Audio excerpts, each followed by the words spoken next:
They say the city never sleeps, that its concrete veins pulse with a life all their own, even under the cold gaze of the moon. But if you listen closely, past the hum of the freeways and the distant wail of sirens, you might hear another sound.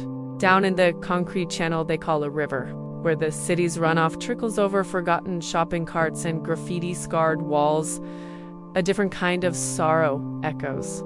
It's a sound that doesn't belong to the living, a faint, chilling cry that seems to rise from the shallow water itself, carried on the night air like a ghost. This is her domain now. Not the lush riverbanks of the old stories, but the stark, unforgiving landscape of modern Los Angeles. She appears as a whisper of light against the urban decay, an ethereal figure wandering the desolate concrete slopes. Her form shimmers, a half-remembered dream against the harsh reality of the city.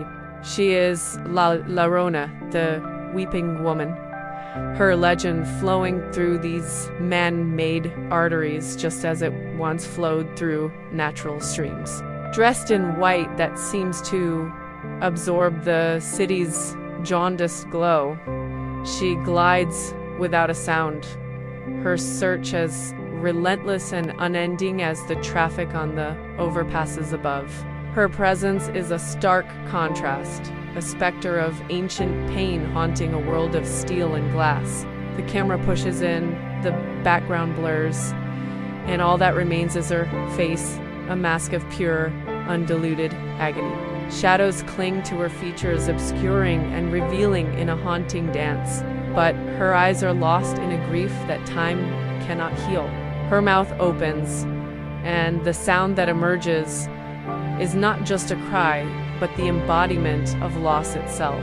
Miss Hijos, she wails, her voice a spectral blade cutting through the city's drone. Where are my children? The words hang in the air, a mournful question that finds no answer, echoing off the concrete and blending with the distant, impersonal sounds of the metropolis. It is a timeless sorrow given a new, lonely stage. Just as suddenly as she appeared, her form begins to dissolve. She turns, her weeping figure becoming a translucent silhouette against the glittering, indifferent skyline of downtown. The light seems to pass through her, pulling her apart until she is nothing but a memory on the wind. Her final, fading cry is swallowed by the vastness of the night, and then there is only silence. The camera pulls back to the empty river channel.